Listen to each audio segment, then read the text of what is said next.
নমস্কাৰ মই তৃষ্ণা দত্ত আৰু আপোনালোক সকলোকে পুনৰবাৰ মোৰ এটা নতুন খণ্ডলৈ স্বাগতম জনাইছোঁ আৰু আজি মোৰ খণ্ডটো অকণমান ব্যতিক্ৰম কাৰণ আজি মই দেখিছে ভিতৰত নাই মোৰ ষ্টুডিঅ'ৰ ভিতৰত নাই মই আছোঁ আজি বাহিৰত আৰু আজি অনুষ্ঠানটোৰ নাম হৈছে ফুটপাথৰ এখন টেক আৰু আপোনালোকক সকলোখিনি দেখাম আপোনালোকে মোৰ ভিডিঅ'টো চাবলৈ আৰম্ভ কৰক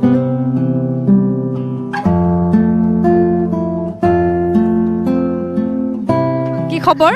ভাল কি নাম ক'লে আঞ্জুমা হাজৰিকা আপুনি ইয়াত যে এখন ষ্ট্ৰীট মাৰ্ট খুলিছে আপুনি কিমান দিন হৈছে খোলা ইয়াত একচুৱেলি লকডাউনত আমি চাকৰি কৰি আছিলোঁ লকডাউনত যেতিয়া আমাৰ জব গুচি গ'ল তাৰপিছত মই প্ৰথম ষ্টাৰ্ট কৰিলোঁ ডাউনটাউনত ব্ৰিজখন হোৱাৰ কাৰণে তাৰ পৰা আমাক মানে GMCয়ে খেদিলে খেদাৰ পিছত ইয়াত আহি পেলাই মই আজি 4 বছৰ হৈ গ'ল লকডাউনৰ পিছতে আৰু প্ৰথম লকডাউনৰ পিছতে জুন মাহত তাতে খুলিছিলোঁ তাতে 1 বছৰমান থাকিলোঁ ইয়াতে আহিলোঁ আৰু মোৰ প্ৰডাক্টবোৰ একচুৱেলি ইউনিক মই ইয়াতে হেৰি নকৰোঁ কোনো ধৰণৰ ফুড কালাৰ কোনো ধৰণৰ আৰ্জিনা মটৰ এইবোৰ ইউজ নকৰোঁ একদম হেল্ডি বনাইছোঁ মৰ্ণিং মই ব্ৰেকফাষ্ট কৰোঁ 50 ৰুপিছত তোমাৰ 2-3টা পুৰি এটা কণী এটা কল কলমান বুট মগু যিটো আমাৰ অসমীয়া সাধাৰণতে থালি হয় যাতে এজন অফিচৰ ষ্টাফ বা এজন কলেজৰ ষ্টাফে একদম পেট ভৰাই লাঞ্চলৈকে থাকিব পাৰে হেতু মোৰ কনসেপ্ট মোৰ পইচা মানে আপুনি ব্ৰেকফাষ্টটো ইয়াত ধুনিয়াকৈ দি দিয়ে এখন ব্ৰেকফাষ্টৰ মেনু 50 ৰুপিছত আজিকালি পাওঁতে এতিয়া তুমি সদ্যহতে যদি খাবলৈ যোৱা তিনটা পুৰি দিলে 30 টকা ল'লে কণী এটা ল'লে 15 টকা ল'লে চাহ একাপ ল'লে 10 টকা ল'লে অলৰেডি 55 তেওঁলোকৰ হৈয়ে যায় তে মই কি ভাবিছোঁ সেইখিনি নকৰি মোৰ 5 ৰুপিছ এটা যদি মই প্ৰফিট ৰাখি মানুহখিনিক অকণ হেল্ডি দিওঁ আৰু মোৰ কাষ্টমাৰ বেছটো বিশেষকৈ মোৰ কাষ্টমাৰ নহয় মোৰ ফেমিলি হয় কাৰণ ইয়াতে মই চুঙা বনাওঁ পাতত দিয়া গাহৰি চুঙাত দিয়া গাহৰি অক্টোপাছ স্কুইড যেতিয়াই যি মাৰ্কেটত মই এভেইলেবল পাওঁ আনি বাচ্চাবোৰক খুৱাই থাকোঁ ৱাও একদম বিৰাট ভাল কথা বাইদেৱে আচলতে চুঙাত দিয়া গাহৰিও দিয়ে আৰু কি দিওঁ ক'লে চুঙাত মাছ বনাওঁ চুঙাত মাছো বনায় বিৰিয়ানী বনাওঁ তাৰপিছত চুঙাত হাঁহ বনাওঁ মটন বনাওঁ মানে সেইটো অৰ্ডাৰ বেচিছতহে কৰোঁ কাৰণ হেভি এমাউণ্টৰ খোৱা মানুহ মেভি ফুটপাথত নহ'বও পাৰে সেইকাৰণে যোনখিনিয়ে মোক চিনি পায় আছে মোৰ একদম মানে টপ ক্লাছ হেৰিৰ পৰা এডভোকেটৰ পৰা এই তেখেত দাদা এডভোকেট তেখেত মোৰ তাত বাহিৰে বেলেগ ইয়াত জয়নগৰত ক'তো নাখায় কাৰণ ক্লিননেছটো আৰু হাইজেনিকটো মই খুবেই মেইনটেইন কৰোঁ যেনেকৈ আমাৰ ল'ৰা ছোৱালীক খুৱাইছোঁ তেনেকৈ বেলেগৰ ল'ৰা ছোৱালীকো মই খুৱাবলৈ কোচিছ কৰিছোঁ কাৰণ ঘৰুৱা পৰিৱেশ সেইটোৱে আৰু আপুনি এখন লকডাউনত খুলিছিলে প্ৰথমতে আপোনাৰ কেনেকৈ মনলৈ আহিল আপুনি এনেকৈ ফুটপাথত এখন দোকান খুলি চলিম বুলি তোৰ লগত জন্মৰ পৰা জড়িত মোৰ দেউতাৰ বেকাৰী আছিলে তাৰপিছত তোমাৰ বেকাৰীৰ পৰা দেউতাৰ পৰাই বিস্কুট কিনি মই নিজে বিক্ৰী কৰিছিলোঁ আপুনি নিজে বনাই নে ইয়াতে বনাওঁ এওঁলোক কেতিয়াবা চুটি টুটি মাৰি দিলে ম'মৰ পৰা আদি কৰি যিমান যি আছে চব মই আৰু তেখেতে এৰেঞ্জ কৰোঁ মানে ইহঁত থাকিলে আমি নকৰোঁ সিহঁতক গোটেইখিনি শিকাই দিয়া হৈছে বা সিহঁতে জানেও সিহঁতে আমাক খুবেই হেল্প কৰে মই এইটোৰ কাৰণে সুখী মানে এই অকণমানি দোকানখনৰ পৰা মই যে 4-5টা ফেমিলি চলাই আছোঁ মই সেইখিনি মোৰ কিবা থাকক নাথাকক সেইটো কথা নাই মোক নালাগে লাগে সিহঁতৰ কাৰণে আৰু ইয়াতে এটা ব্যতিক্ৰমী বস্তু দেখিছোঁ আচলতে অক্টোপাছ আমি বাহিৰত দেখিবলৈ পাওঁ বিশেষকৈ চীন দেশত আমি দেখিবলৈ পাওঁ কিন্তু আপুনি ইয়ালৈ অক্টোপাছটো আনিলে কেনেকৈ বহুত ডাঙৰ কাহিনী এটা আছে মোৰ চব হেৰিতে এটা কাহিনী আছে প্ৰথমতে মই যেতিয়া ষ্টাৰ্ট কৰিছিলোঁ খালি স্মকখিনি লৈ বহিছিলোঁ বাচ্চাগাল স্মক খাবলৈ আহোঁতে মোক কয় আণ্টি এই চাওমিন নবনাই নেকি মই বোলো বনাব জানো বনাই দিম দিয়া চাওমিন বনাব ল'লোঁ তাৰপিছত আণ্টি ম'ম' বনাব নাজানে জানো আকৌ ম'ম' বনাব ল'লোঁ তাৰপিছত মোৰ মানে স্পেচিয়েলি আছিলে চুঙা গাহৰি চুঙা চিকেন চুঙা বিৰিয়ানী আৰু স্মক মই ডাউনটাউনত বহোঁতে তাৰপিছত দুপে বাচ্চাৰ কাৰণে মই কৰি আজি মানে একদম ফাষ্টফুডৰ ৰন্ধাৰে হৈ গ'লো আৰু খুব ভাল কথা আচলতে বাইদেৱে অক্টোপাছটোত তোমাৰ কাহিনী এটা আছে মোৰ ছোৱালী যেতিয়া 2017ত মেট্ৰিক পাছ কৰে তাই তেতিয়া মোক কৈছিলে মামা আজি মই ভালকৈ আজিকালি ল'ৰা ছোৱালীটো জানাই পঢ়া শুনাত একদম হেৰি তেহেঁতে তাই 4টা ছাবজেক্টত লেটাৰ লৈছে লোৱাৰ পিছত নুনমাটিৰ পৰা তাই ক'লে পাৰ্টি এটা দিব মই তেতিয়া মানে আমাৰ তেতিয়াও ইমান এটা পইচা পাতি নাছিলে তাই ক'লে মা মোক পাৰ্টি এটা দিব লাগিব ভায়েকে বায়েকে ঘৰত কথা পাতি আছে অক্টোপাছ খাব মই সেই হিচাপে লৈ গৈছোঁ আমাৰ বিপণন ক্ষেত্ৰৰ ওপৰত এখন ৰফটপ আছে তালৈকে তেখেতে কি কৰিছে যেতিয়া মেনু কাৰ্ডখন হাতত দিছে 1280 টকা লিখা হৈ আছে তাতে ইমানখিনিমান ৰাইচ দিব বল এটাত ৰাইচ দিব আৰু অক্টোপাছখিনি হেৰি গ্ৰেভি টাইপৰ দিব 1280 টকা সিহঁতে দুইটাই ভায়েক বায়েকে মোৰ মানে সেইদিনা চকু পানী ওলাইছে বায়েক ভায়েকে দুইটাই লগ লাগি পেলাই মেনু কাৰ্ডখন চাহাকৈ এনেকৈ আঁতৰ কৰি সাধাৰণতে ফ্ৰাইড ৰাইচ আৰু চিকেন মঞ্চুৰিয়া লৈ খাই 500ৰ ভিতৰত তাহাঁতে গুচি আহিলে। তাৰপিছত মইতো যাওঁতে স্কুটিত সিহঁতক লৈ গৈছোঁ, সিহঁতক সেইবোৰ কাহিনী শুনিছোঁ, সিহঁতে এইটো খাম সেইটো খাম এইটো কৰিম সেইটো কৰিম, তাতে তাহাঁতৰ মনটো কোচ খাই গ'ল। তেতিয়া মোৰ বৰ দুখ লাগিলে, আমাৰ মিডিল ফেমিলি বাচ্চাখিনি কি হ'ব? তেওঁলোকে কি অক্টোপাছ খাব নাপাব নেকি? তেওঁলোকে কি চি ফুডৰ কাৰণে বাহিৰত যাব লাগিব নেকি? তেওঁলোকে চি ফুডৰ কাৰণে ইমান টকা খৰচা কৰি মাকহঁতত যাব নোৱাৰিব, নিব নোৱাৰিব, তেতিয়া কি কৰা যায়? মোৰ ভাইটি এটা বম্বেত থাকে, তাক মই ক'লোঁ বোলো ভাইটি এনেকুৱা এনেকুৱা কথা কি কৰা যায়, ভাগিনীয়ে এনেকুৱা হেৰি খাব নোৱাৰিলে। তেতিয়া কৈছে এটা কাম কৰা, তোমাক মই পঠিয়াই আছোঁ ভিডিঅ'টো, প্ৰথমতে ভিডিঅ'টো চোৱা, তাৰপিছত তুমি মালটো মই পঠিয়াই আছোঁ, মই 4 কেজি মাল ৱেষ্টেজ কৰিছোঁ, চাফা কৰিব নাজানিছোঁ, তিতা লাগিছে, চাফা কৰিব নাজানিছোঁ, বালি লাগিছে, বালি লাগে, তেনে প্ৰথম যেতিয়া আনিছোঁ। তাৰপিছত থাৰ্ড বাৰত মোৰ 2 কেজি যোৱাৰ পিছত থাৰ্ড বাৰত মই মানে ছাকচেছফুল হৈছোঁ আৰু তাৰপিছৰ পৰা এতিয়া এভেইলেবল। এতিয়া তোমাৰ মাড কেপ পাবা, আমাৰ ঘৰুৱা কেকৰা পাবা, লেটা পলু পাবা,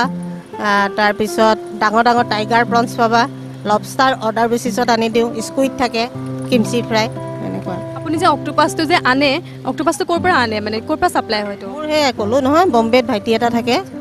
সি মানে সেই দোকান তাতে চি ফুডৰ ষ্টলতে কাম কৰে, সি ষ্ট'ৰ মেনেজাৰ। সি মানে কি কৰে আৰু সেই দোকানৰ পৰা অকণমান কিবা কিবি মোলৈ পঠিয়াই দিয়ে। ফ্লাইটত ৰাতিপুৱা যদি পঠিয়াই দিয়ে, ইভিনিং মই লৈ ল'ব পাৰোঁ। মই 7 কেজি আনো, 7 কেজি আনিলে মোৰ 3 দিন যায়। 3 দিনৰ পিছত মই আৰু ফ্ৰজেন নকৰোঁ, পেলাই। এইটো বেয়া হৈ নাযায়? সেইটোৱে ক'লোঁ ন, 3 দিন। মই মানে যিটো মাল আনো সেইটো ফ্ৰেছ মাল আনো ন, মই 3 দিন ৰাখোঁ। 3 দিনৰ পিছত সেইবোৰ মেডিচিন দি ফ্ৰজেন কৰিব লাগে, কিন্তু মই সেইটো কাম নকৰোঁ, কাৰণ মোৰ তাত যিখিনি কাষ্টমাৰ আহে বেবী। কাষ্টমাৰ ৰিভিউ কেনেকুৱা পায়? মোৰ সেইটো মই নকওঁৱেই। মই এদিন দোকান বন্ধ থাকিলে ফোনত মানে ফোন অফ কৰি শুব লাগে, আণ্টি কিয় খোলা নাই, বাইদেউ কিয় অহা নাই, আমাক অমুকটো লাগিছিলে, আপোনাৰ ঘৰত আছে যদি দিয়ক বনাই, সেই তেনেকুৱা আৰু মানে কাষ্টমাৰ নহয়, ফেমিলি মোৰ। আপোনাৰ ঘৰ কোন জেগাত? গুৱাহাটীতে? গুৱাহাটীতে, ইয়াতে থাকোঁ। মানে মই এখন কওঁ আৰু সৰু টেবুল এখনৰ পৰা এখনটো বনালোৱেই, মাজতে 2খন গাড়ী লৈছিলোঁ, গাড়ী 2খন বিক্ৰী কৰি এতিয়া ৰেষ্টুৰেণ্ট এখন বনাই আছোঁ। ৰেষ্টুৰেণ্টখনত তোমাৰ থালি ছিষ্টেমত ল'ৰা ছোৱালীবোৰে কয় আৰু আজি ডিনাৰ কৰিব নোৱাৰিলোঁ, লাঞ্চ কৰিব নোৱাৰিলোঁ, ইমান পইচা, 350 টকা দি থালি এখন খোৱা যোগ্য নহয়। ষ্টুডেণ্ট এটাই সিহঁতৰ ঘৰৰ পৰা অলপমান পইচা দি পঠিয়ায়, সেইখিনি দিয়ে সিহঁতে মেকআপ কৰি চলিব লাগে। আজিকালি বাজেট ইমান হৈছে, চব্জি বস্তুৰ ইমান দাম হৈছে, এজন চাকৰি কৰা মানুহেও মানে 300 টকা এফৰ্ড কৰাটো বহুত টান হৈ পৰিছে। তাকেই মানে মাইণ্ডত লৈ পেলাই 120ত পৰ্ক থালি, 120ত চিকেন থালি, তাৰপিছত হেৰি তোমাৰ ফিছ থালি ধৰি লোৱা 100ৰ ভিতৰত ৰেডি কৰিম আৰু কাম চলি আছে। ভাবি 1 মাহৰ ভিতৰত মই হেৰি কৰি দিম। এতিয়া প্ৰাইচ মেনুটো কেনেকৈ ৰাখিছে ইয়াত? অলপ একেবাৰে চিম্পুল, একেবাৰে 50 টকা ভেজ, 60 টকা এগ, চিকেন 70 টকা, পৰ্ক 80 টকা। বাইদেউ কিন্তু একদম কম নহয় দেই, মানে ষ্ট্ৰীটত দোকান খুলিয়ে বাইদেৱে 2খনকৈ গাড়ী ল'বলৈ সক্ষম হৈছে। আপুনিতো এখন ষ্ট্ৰীটৰ পৰাই চাগে গাড়ীখন লৈছে, তো এতিয়া কিন্তু গাড়ী 2খন বিক্ৰী কৰিছে, 2খন গাড়ী বিক্ৰী কৰি এতিয়া একদম ডাঙৰকৈ এখন ৰেষ্টুৰেণ্ট খুলি আছে। ক'ত খুলিছে বুলি ক'লে বাইদেউ? জয়ানগৰৰ পৰা 6 মাইললৈ যাওঁতে বা 6 মাইলৰ পৰা জয়ানগৰলৈ আহোঁতে মনিষা এপাৰ্টমেণ্ট, তাৰ তলতে তেজপাত বুলি নাম দিছে। কেতিয়া অপেনিং হ'ব? 1 মাহ মিনিমাম লাগিব আৰু আপোনালোকো আহিব। আৰু এখন আছে, মই ক'লোৱে প্ৰথমতে কৈ দিছোঁ, জয়ানগৰ চাৰিআলি, কি মাৰ্কেট বুলি কৈছিলে? জয়ানগৰ চাৰিআলি পদ্মিনী মাৰ্কেট। আপোনালোক আহিলে দেখি পাব। আৰু দোকানখনৰ নাম হৈছে গুৱাহাটী বাইটছ দেই। একদম আপোনালোকে ষ্ট্ৰীট ফুড খাবলৈ পাব, ইমান ভাল ভাল ষ্ট্ৰীট ফুড খাবলৈ পাব, তো আহিব এবাৰ। আৰু মই অকণমান প্ৰাইচটো কথাটো আপোনাক সুধিছিলে, কৈ দিছিলে আপোনালোকে প্ৰাইচটোৰ কথা। 80 টকা যিটো প্ৰাইচ অক্টোপাছৰ, তেতিয়া মই এতিয়া 300 টকাত দি আছোঁ। যোনটো 1280 টকা, বা তুমি 10 ৰেষ্টুৰেণ্টছত খাব যোৱা বা বাৰ্বিকিউ নেশ্যনেলত খাব যোৱা, 1200ৰ তলত নোপোৱা, 1200ৰ তলত নোপোৱা। মই এতিয়া তোমালোকক বাচ্চাখিনিৰ কাৰণে, এই আমাৰ মিডিল ফেমিলিৰ বাচ্চাখিনিৰ কাৰণে বা মিডিল ফেমিলিৰ মানুহখিনিৰ কথা ভাবি মই সেই 300 টকাত ষ্টাৰ্ট কৰিছোঁ। 1 কেজি মোৰ আহোঁতে 1250 টকা 60 টকা পৰি যায়, মই 1500 টকাত বিক্ৰী কৰোঁ। মানে তাতে মোৰ পিঁয়াজ ইনক্লুড আছে, গেছ ইনক্লুড আছে। মই প্ৰফিটেবল কৰিবলৈ যোৱা নাই, মানুহখিনিয়ে যাতে চব বস্তুতে মোক চিনি পায়, বা আণ্টি তাত অমুকটো পোৱা যায়, বাইদেউ তাত অমুকটো পোৱা যায়, আমি যাওঁচোন। আৰু এটা কথা সুধো, এইখিনিতে আপুনি ক'লে প্ৰফিটেবল কৰিব বিচৰা নাই, এইখিনি আৰু এটা কথা সুধোঁ প্ৰফিট নোহোৱাকৈ জানো আপুনি বিক্ৰী কৰিব জানো মোৰ প্ৰফিট আছে ফ্ৰাইড ৰাইচ চাওমিন ম'ম' সেইখিনিত মোৰ প্ৰফিট আছে মোৰ এই স্মক ছেকশ্যনটোত বেছি প্ৰফিট নাই স্মক ছেকশ্যনটোত 20% সেইটোত 40% এতিয়া দুয়োটাই মিলি পেলাই তোমাৰ পৃথিৱীত চলিবলৈ ইমান পইচাৰো প্ৰয়োজন নাই ন মেইন থিং হ'ল আমাৰ মানুহৰ ফেশ্বনৰ ওপৰত এতিয়া আমাৰ বয়স হৈ গ'ল ল'ৰা ছোৱালী বিয়া দিলোঁ আমাৰ অসুবিধা এতিয়া আমি মানে পেটে ভাতে চলিলেই হ'ল আৰু এই যিকেইটা ল'ৰা ছোৱালী আছে ইহঁতক খুৱাই সময়মতে দৰমহাটো দিব পাৰিলেই হ'ল বাকী সেইটো নহয় আছে মোৰ প্ৰফিট নাই বুলি মই কোৱা নাই প্ৰফিট আছে কিন্তু এইবোৰত মই প্ৰফিট ৰখা নাই ইয়াতে এতিয়া যিটো স্মক মই ফুল স্মক 420 ৰুপিছত দি আছোঁ সেইটো স্মক ল'বলৈ হ'লে মানে হেৰিত ল'বলৈ হ'লে মিনিমাম 700 টকা পাব ফুড ভেলি এনেকুৱাবোৰত আৰু ডাঙৰ যিবোৰ এনে সদ্যহতে এটা মানে ফুল হেৰি তন্দুৰী 400 টকা 400 টকাত তাহাঁতে 700 গ্ৰাম ওজনৰ দিয়ে মই 1 কেজি 100 গ্ৰাম ওজনৰ দিওঁ সেইটো কাৰণে মোৰ 420 টকা 420 টকাত মোৰ 50 টকা এটা থাকে এইটোৱে কথা ঠিক আছে আমি অকণমান দৰ্শকসকলৰ পৰা মানে ৰিভিউটো লৈ লওঁ যিসকলে খাই আছে অঁ মই এবাৰ যাদুঘৰ সি আহিলে এওঁলোকে জুৰুডৰ পৰা আহে মানে ইয়াৰে কাষ্টমাৰ হেৰি নহয় মোক যোনে এবাৰ খাইছে সি নিশ্চয় ঘূৰি আহিছে মোৰ মৰমৰ কাৰণেই ঘূৰি আহিছে ইয়াৰ পৰা এটা ইণ্টাৰভিউ লোৱা সি আমাক পাত কেনেকৈ পায় কেনেকৈ কোৱা কেনেকুৱা পাইছে আপুনি খাই বহুত পুৰণা কাষ্টমাৰ মই চ' ইয়াতে বেছি খোৱা হয় বাইদেউ আৰু এখন আছে মোৰ ওচৰবিলাক তাতে যোৱা হোৱা নাই বাট খানা বঢ়িয়া পাইছোঁ যিখিনি কোৱালিটি বিচাৰোঁ ৰাস্তাত ষ্ট্ৰীট ফুড হিচাপে সেইখিনি পাইছোঁ আপুনিতো যাদুঘৰ বাইদেৱে কৈছে আপোনাক মই ক'ৰবাত দেখিছোঁ চাগে আগতে ক'ৰবাত ইণ্টাৰভিউ দিছে চ' মই ষ্ট্ৰীট মেজিক মাইণ্ড ৰিডিং কৰোঁ বেচিকলি চ' বেলেগত ক'তো নাযাওঁ মই বেচিকলি ইয়াতে খাওঁ অক্টোপাছ খাইছেনে অক্টোপাছ বনাই আছে এইটো মোৰ কাৰণে আপোনাৰ কাৰণে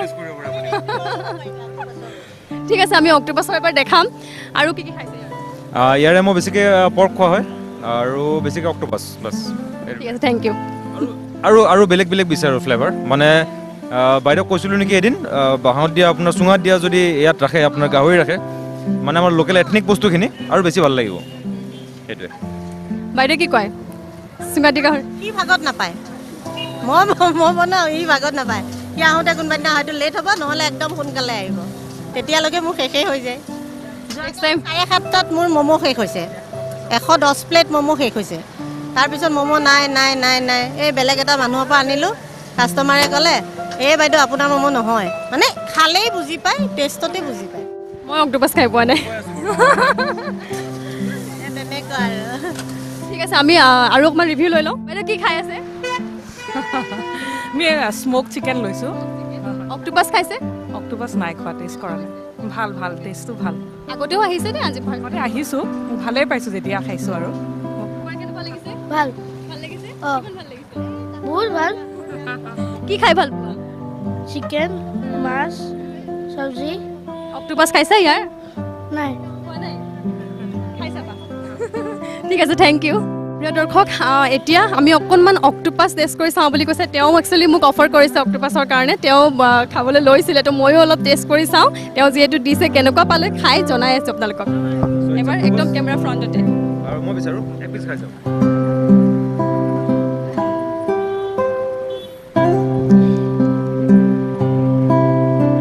একদম ডিফাৰেণ্ট ৰিয়েলি টেষ্টটো মানে মাছৰুম লাগিছে কিবা আৰু চি ফুড খাই মই একচুৱেলি ভাল পাওঁ আৰু বেলেগ ইয়াতে ক'তো পোৱা নাযায় তেনেকৈ বাৰ্বিকিউ বা ডাঙৰ আপুনি ৰেষ্টুৰেণ্টত যাব লাগিব কিন্তু ইয়াত আপুনি এভেইলেবল পাই আছে তেওঁলোকৰ কোৱা নাই যে কাষ্টমাৰ মই কৈ আছোঁ অ'কে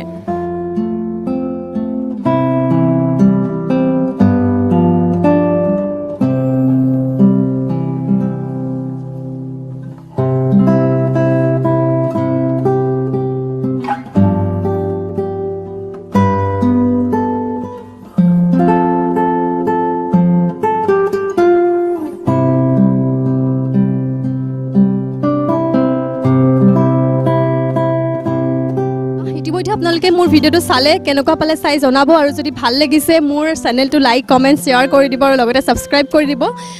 বাইদেউ কেনেকুৱা লাগিলে আজি ভালেই লাগে তোমালোকৰ জৰিয়ে মোক মানুহে চিনি পাব প্ৰথম কথা দ্বিতীয় কথা ইয়াত যে ষ্ট্ৰীট ফুড পোৱা যায় সেই বস্তুটো সিহঁতে জানিব সেইখিনিয়ে খুবেই ভাল কাম কৰিছা